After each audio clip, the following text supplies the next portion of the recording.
Pendant Zazen, on reste concentré sur la posture du corps qui est immobile. Et cette immobilité dans la posture aide à stabiliser l'esprit. La respiration est fluide, sans rétention, sans faire de pause. Et cela aide à retrouver la fluidité de l'esprit.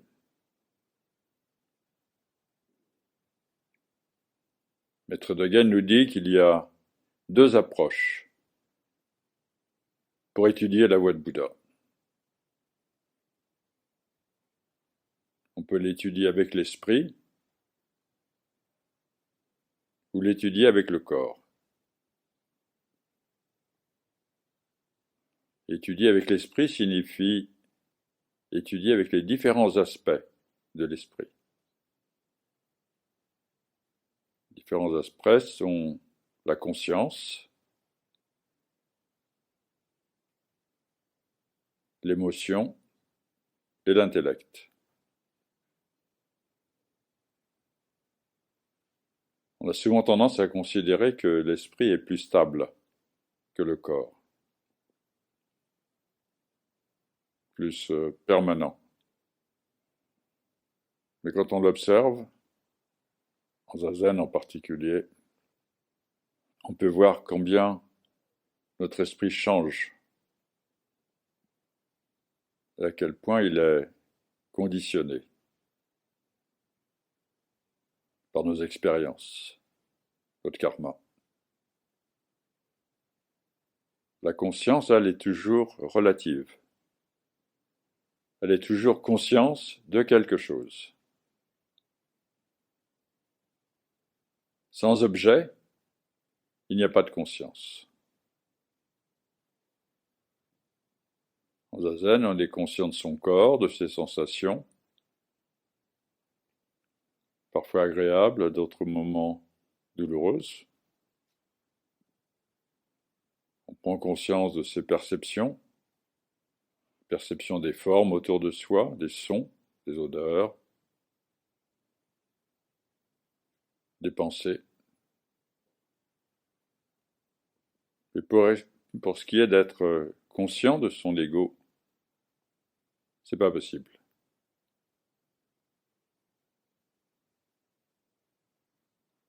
L'ego est finalement insaisissable. Ce qu'on appelle la conscience de soi n'est qu'une conscience d'une certaine idée que l'on se fait de soi-même. Cette idée est conditionnée par notre histoire. On ne peut rien y trouver de fixe, d'indépendant. Il y a bien sûr comme des sortes de graines au fond de notre esprit. Dans le bouddhisme, on parle de conscience alaya, qui est une sorte de grenier de nos expériences passées. Maintenant, on parlerait de subconscient ou d'inconscient. Ces graines parfois germent et produisent des effets qui conditionnent notre manière d'être ici et maintenant.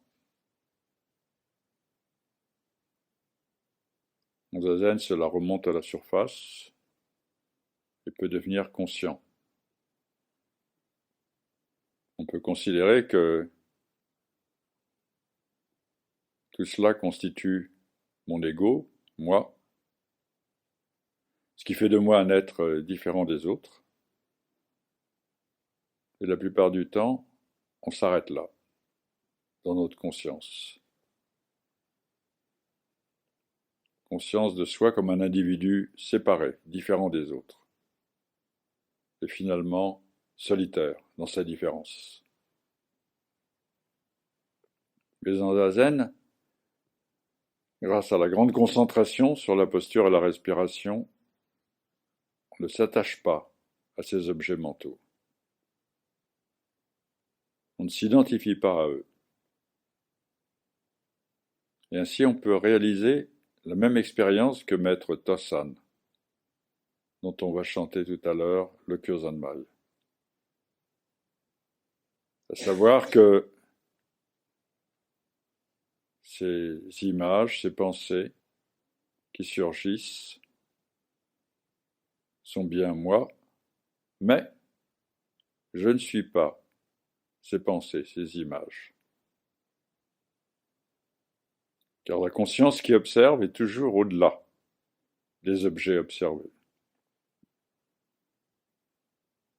C'est ce qu'on appelle la conscience Ishiryo, au-delà de toute pensée.